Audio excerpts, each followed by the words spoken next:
Good afternoon, kings and queens, and welcome to Believe in Yourself Tuesday. I'm your host, Lakina Folks. On today's show, I'm chatting with Brianna Warren, a young entrepreneur who has grown up in ministry and has now stepped out and started her own clothing line, Divinity Fashion. But we all know the life of a preacher's kid is not easy, and she's going to share with us some of her journey of becoming an entrepreneur right after this. 1, 2, 3, 4.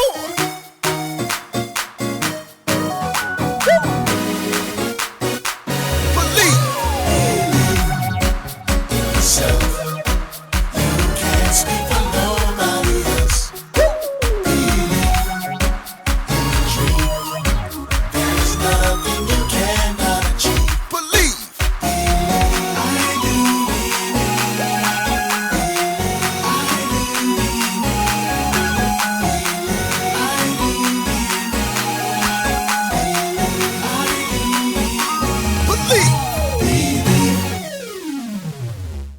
Well, welcome, Brianna Warren, to Believe in Yourself Tuesday. Thank you so much for joining me on today. Yes, thank you for having me. I'm so honored to be here. Such a blessing to be here. Yes. So, Brianna, tell us, when growing up, how was it like being a preacher's kid? So growing up as a preacher's kid, that's a very good question.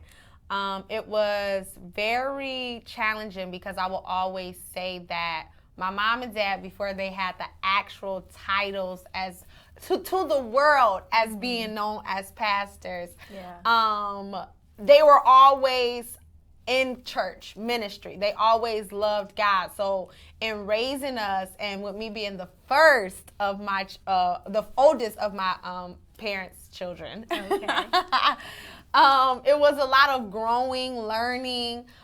Them learning God, them learning how to parent, them learning how to be a parent and not overstep.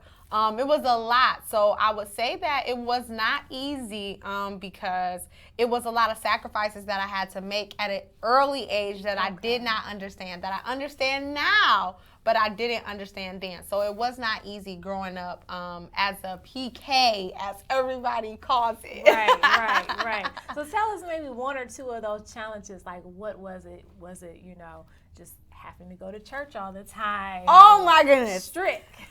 Ms. Lakina, this is perfect, okay? You are asking the perfect person because it definitely was not going to church all the time. It was a time where I felt like we might as well just moved in the basement of the church. We might as well just stay there. It wasn't normal. I used to think it was a cult. I used to think, I just was like, if for a minute, I just was so upset with and angry with God because I'm like, this is not normal for people to be at church this much, this long. Everything is demonic. You can't do anything. I can't hang out with my friends at the Halloween parties. I couldn't do anything. So I remember a story where, and I'll just use it because it is October now. It was a Halloween party, and I was probably in 6th grade, and it wasn't anything crazy. It was just, like I said, a party, and my one of my good friends at the time was putting it on, and her mom was going to be there and some of the other parents. And so I was telling my mom, like, I don't have to dress up. It's really just a party. And my mom would say, no, like, you can't go. And that was that party amongst a whole lot of other parties that I had to sit out at an early age amongst a whole lot of my friends. And so my friends will always say, like, either I was weird or they didn't understand it. And at the time, I didn't understand it. Right. So in conversation, it just seemed like, well, I couldn't even give a good reason why I couldn't go to the party or why I couldn't be a part. And even in saying demonic, back then when I was 12 and 11, my friends would be looking at me like, so are you calling us demonic? Or it just would either come off mad offensive or people wouldn't understand it. So that would be a story where I was completely upset because I didn't get to partake in many different things that happened. Sometimes I would even stay home from school because my mom and dad, even for them, I know my mom, it was a little challenging for her as well amongst coworkers because sometimes she would keep us home from school because she knew what God told her. Yeah. And she didn't want us to have to look at all the other kids get candy. We didn't get candy, or us to feel, left out. Yeah. Okay, so how do you feel that, do you feel that there's a greater expectation for children who grow up in ministry? Yes, I do. I feel like there is a standard that is placed upon us that we don't have room to even reach for or place on ourselves. You know how everybody can write standards. We already have standards that we either have to live up to or people expect us to do. And the room for error is very thin. Yeah. So with that being said, yes, I feel like that there's expectations that we have to live up to. In all honesty, though, with some of the standards being there, I'm not going to lie, when you are chosen and you are set apart, the standards and some of the expectations, I do feel that they do need to be there because they help you to be the difference. Now, when people start to place you in the standpoint of God, this is at least what I say, because they expect you not to make mistakes and they don't let you be human, that's where we go wrong. My mom and dad, before they announced themselves as pastors to the world and even having a ministry, they told people, my children are still going to have parties. They're still going to live their lives. They're going to be well-rounded beings. Right. So, yes. And that's good, because you all are not like the typical, children that's raised in church. I was raised in church as well, so we could not do anything. We could not dress any kind of way. It was dresses, no red lipstick. Yeah, wow. So you get a little leeway. Yes. So that's true. That's good. That your parents allow you guys to be, be human. Yeah. So did you ever have a moment where you questioned your faith or felt like ministry life was just too much? Yes. I dealt with that a lot when I was younger, I would say, just because, like I said, it came from the lack of understanding and it being new.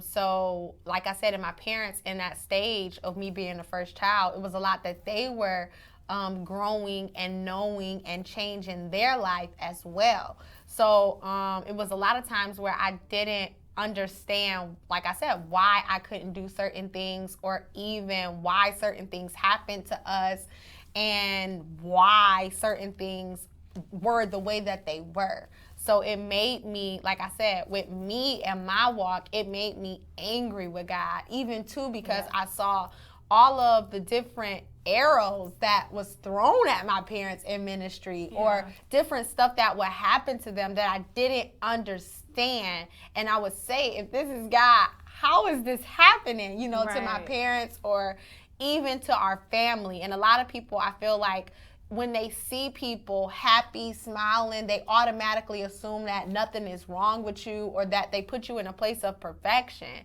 And so dealing with all of that, it was frustrating, because it's like, no, everything that glitters isn't gold.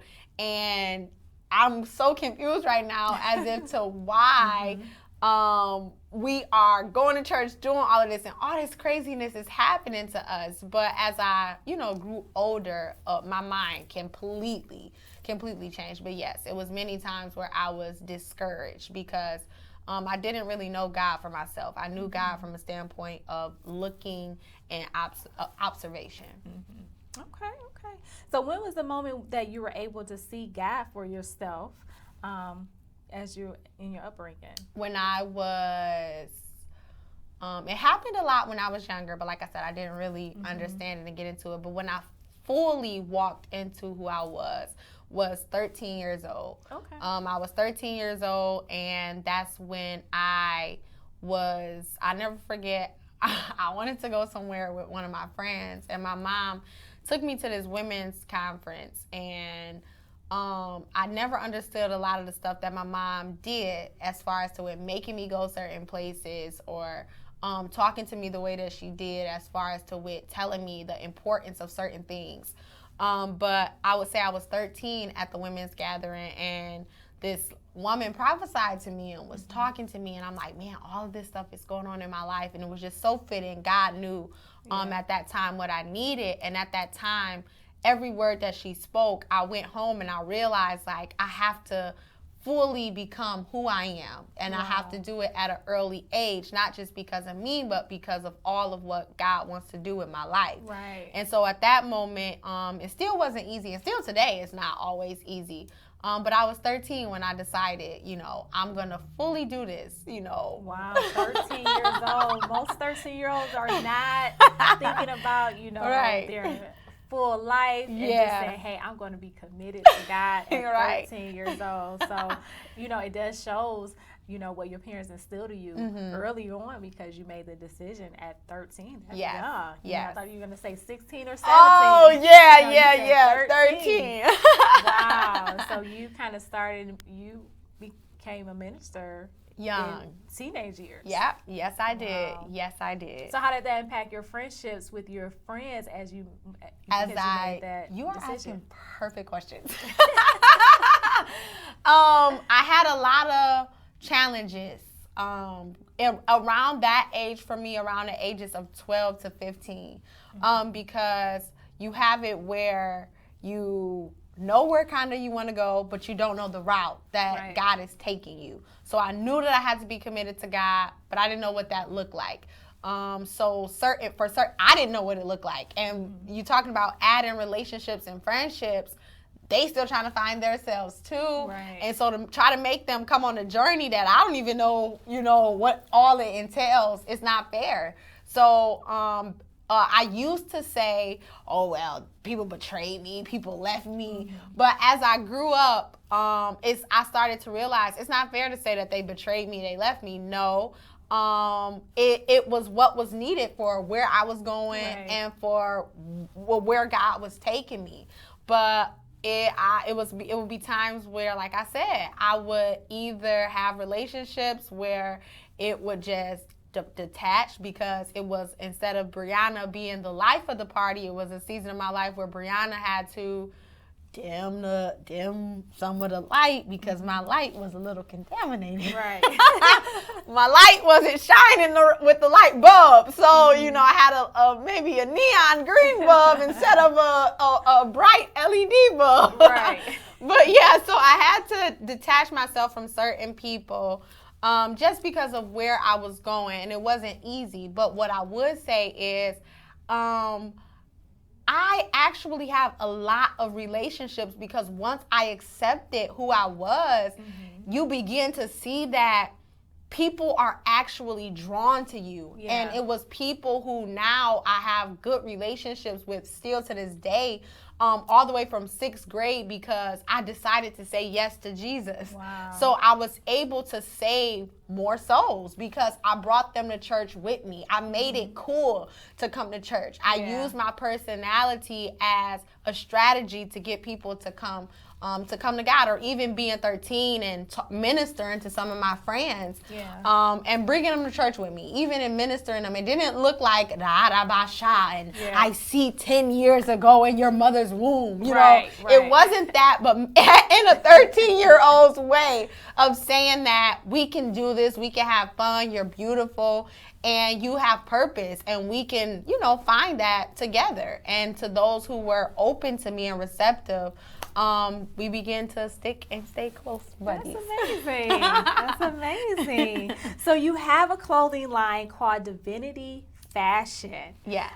So how long have you been in fashion, first of all, and then what made you decide to go into fashion? And then to all our viewers, I have on Divinity Fashion. Yeah, she does. Today, the jacket, the pants, and it's absolutely lovely. So how long have you been doing fashion? When did you take an interest in fashion? When did you know this is my calling, this is what I want to do? So I've been in fashion for about 2 years now. Okay. As far as to with having a LLC and my own actual business. But I've always took interest in putting together different clothes, cutting up different stuff. And it all started when my aunt and my cousin, they would always cut their shirts, like their little family reunion shirts and stuff. They would cut the sides of their shirts and they would tie them. So I took an interest in that, like, wow, you can do this with clothes. Like, I wonder all what else you can do this with. So at the time I was probably like 7 or 8, and I would try to go home and I would go in my mom's closet and cut her clothes because, you know, she just had beautiful clothes, but I was like, I wonder if I could do more to them. So I would cut and experiment on her clothes until I got in trouble for cutting her clothes. So I will always do different stuff, and then when I would say when I was 14 and 15, I would cut my cousins or my families and friends' shirts, add little chains and stuff to them, and I would make little pocket chains that would always just give me a little money here and there to do cool stuff like that. But in around 2020, in 2020. Or it was 2019 is when I was like, you know, man, I think I might actually do this. When I started to discover a little bit more of walking into who I was. Okay. So probably, like I said, it's been 2 years now, but I've always had a creative side to me. Okay, so you found that out when you were younger, 7, 8 years old, growing up, and then you just recently, 2 years. Yep. Established Divinity Fashion. Yes. Wow, that's amazing. I mean, and the clothes are absolutely beautiful. Yes, thank you. You have men's stuff. Yes. You have women, young girl stuff. Yes. And it's so different, and it got a little funk to it. Thank you. Know, with some class. Yes. You know, so I didn't think it was only 2 years. But yes, it's only been 2 years, and that's why I always tell people, and first being an entrepreneur, it's not easy because you're the first, and especially in your mind, to do what you're doing. You may not have all the resources, you may not have all the information, and with with designing clothes, it's not always easy when you don't, because at the time, and still now developing different sewing skills, and so it's not easy. It's like, it's hard trying to figure out. And with me, I always can imagine what I want, but it's like, because sometimes where I get in trouble is my vision is so vast, but I need to narrow in on certain stuff. Like, you know, so I will be getting frustrated because I'm like, everybody just all they think I can do is cut up shirts and bleach shirts. That's not what Divinity Fashion is. So I would get frustrated because I'm like, this is limiting me and all of that when... No, Brianna, that's not the case. You have to take things precept upon precept and line upon line, grow, develop, don't rush, you know, and to be okay with doing what you're doing.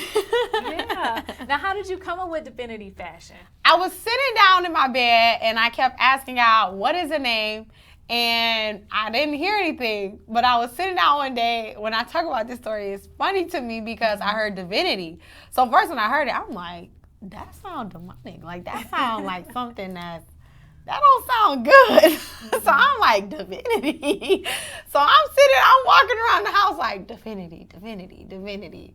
And so I'm like, let me Google this. So when I Googled it, it was talking about the definition of it is a God, you know, that is talking about the holy, the Trinity. It's all of that.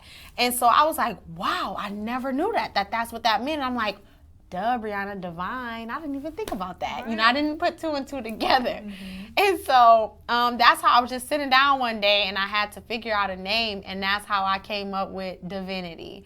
And then I decided to do fashions when I was, like I said, I was at a time where I'm like, it's more than just shirts and, you know, and bleaching and cutting up stuff. It's a fashion line. Eventually, I want to have shoes. You know, I want to do a lot of different stuff. So it became fashions then. Okay.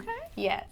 Well, awesome. Congratulations to all of that. You know, I like Divinity Fashion. Thank you. It's so nice, and like you can really see it in like a Macy's, especially those men's shirts you have. With yes, those thank are really, you. really nice, really nice. So many people expect Christians to be kind of stiff and very reserved. How does your fashion still honor God?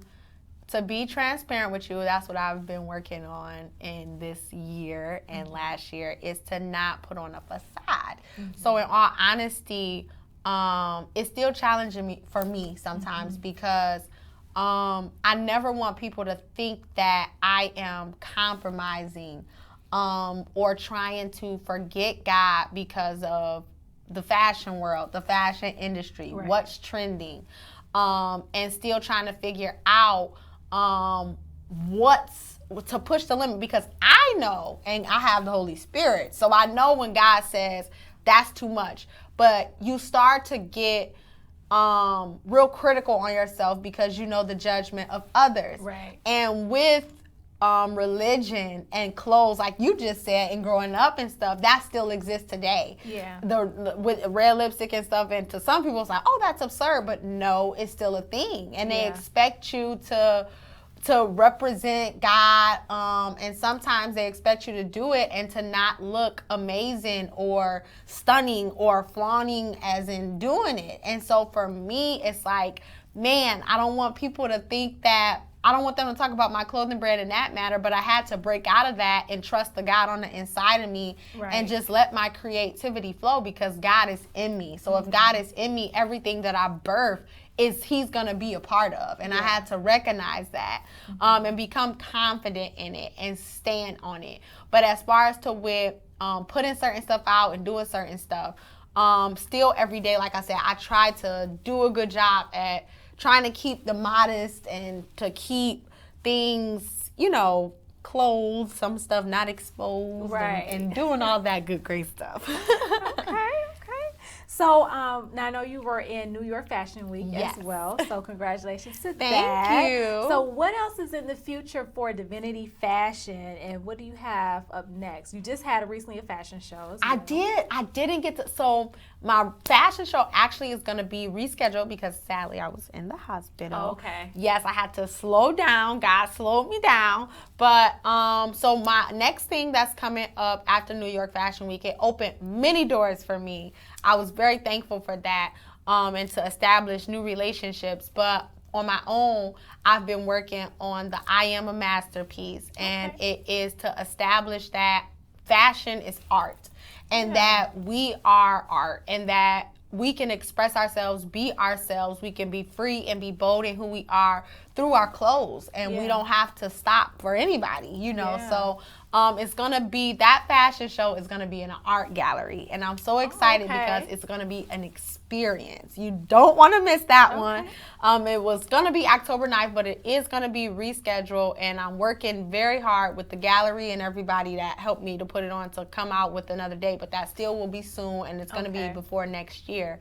So I will be doing that. My next fashion show will be in an art gallery, and then I had the great opportunity to go, I was invited to Paris, and so and still trying to figure out all the logistics of it because of COVID and what next year will look like. But that is next year, and that's some of the up and coming things that I have going on. Okay, well that is awesome. Yes. Congratulations. And launching my new line, because I will have a store location. Okay. And I will have a lot of different opportunities for people as far as styling, shopping for them coming in and having a styling day where they can just shop in the Divinity Closet, pick, you know, you take a survey, we get you all comfortable, and you shop and look and get styled and all that good, great stuff. Okay. So I have some things coming up. A lot coming up. Yes. So you're going to also be styling other people. Yes. As well. Yes, I will be. And I will be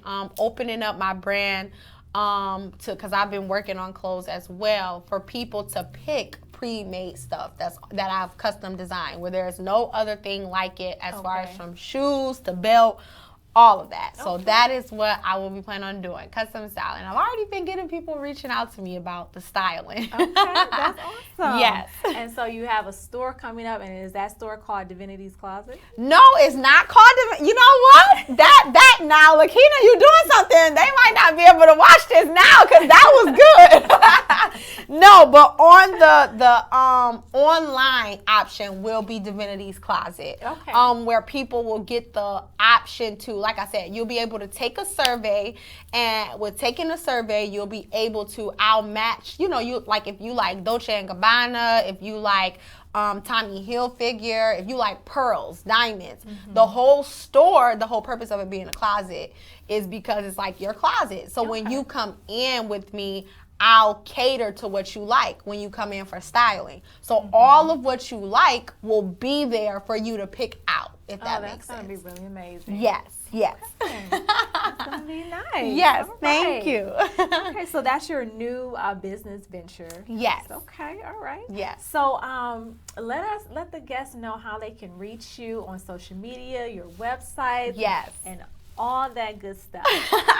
Okay, so you guys can find me on the World Wide Web at divinityfashions.com. It's Divinity Fashions and Divinity Fashion with an S. That's what I always tell people. Divinity Fashion with an S. And you can find me there. You can also find me on Facebook at Divinity Fashion. And you can also find me on Instagram at _Divinity Fashion.